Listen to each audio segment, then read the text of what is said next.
Hi friends, நான் ஒரு ஃபங்க்ஷனுக்கு போயிருந்தேன். கோயம்புத்தூர் சூலூரில் சொந்தக்காரங்க வந்திருந்தாங்க. எல்லாம் நானும் போயிருந்தேன். சரின்னு வீடியோ எடுத்துகிட்டு இருந்தேன். அவங்க வந்து கேட்டாங்க என்கிட்ட, நீ என்ன யூடியூப்பரா அப்படின்னு, யூடியூப் வச்சுருக்கீங்களா, யூடியூப் சேனல் வச்சுருக்காங்கன்னு கேட்டாங்க. நான் ஆமாங்க அப்படின்னேன்.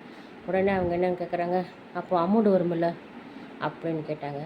அப்புறம் நான் என்ன நினச்சேன், என்னடா இப்படி கேட்குறாங்களே அப்படின்னு சொல்லிட்டு, இல்லைங்க அதுக்கெல்லாம் நாளாகும் அப்படின்னு சொல்லிட்டு வந்து வீட்டில் ரொம்ப வருத்தப்பட்டுன்னா, அது என்னையாட்ட இப்படி வீடியோ போடுறவங்களுக்கு கண்டிப்பாக அது என்ன ஒரு ப்ரொசஸ்ன்னு தெரியும். அதாவது எவ்வளோ சப்ஸ்கிரைப் வேணும், எவ்வளோ வியூ போகணும், எத்தனை மணி நேரம் ஓடி இருக்கிறங்கிறதெல்லாம் அதுக்கு தகுந்த மாதிரி தான் நமக்கு வந்து எதுவும் அல்ல அமௌண்டெல்லாம் கிடைக்கும்.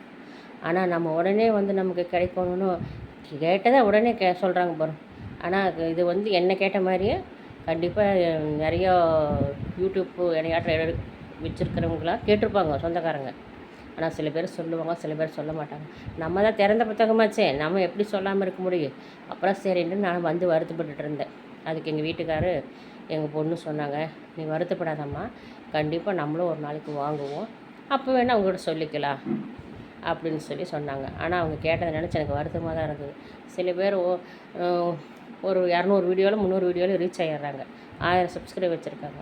ஆனால் நான் பார்த்தீங்கன்னா 1000 வீடியோ போட்டேன். ஆனால் வந்து அந்தளவுக்கு எனக்கு சப்ஸ்கிரைப் இல்லை. இருந்தாலும் எனக்கு வரும்னு ஒரு நம்பிக்கை இருக்குது. அதனால் நம்பிக்கை மட்டும் தளரவிடாத வீடியோ போடுங்க. யாராக இருந்தாலும் சரி, கண்டிப்பாக ஒரு நாளைக்கு நமக்கு கிடைக்கும். ஓகே ஃப்ரெண்ட்ஸ், பிடிச்சிருந்தால் லைக் பண்ணுங்கள். நானும் என்னை கேட்ட மாதிரி உங்களையும் நிறைய பேர் கேட்டிருப்பாங்க. ஆனால் நீங்கள் சொல்லலை, நான் சொல்லிட்டேன். சில பேர் சொல்ல மாட்டாங்க, சில பேர் சொல்லுவாங்க. ஸ்கூலுக்கு போகிறாங்க எல்லா பிள்ளைங்களுமே எல்லாம் நல்லா படிக்கிறாங்க. ஒரு 2 1 தானே சீக்கிரமாக படிக்குவாங்க.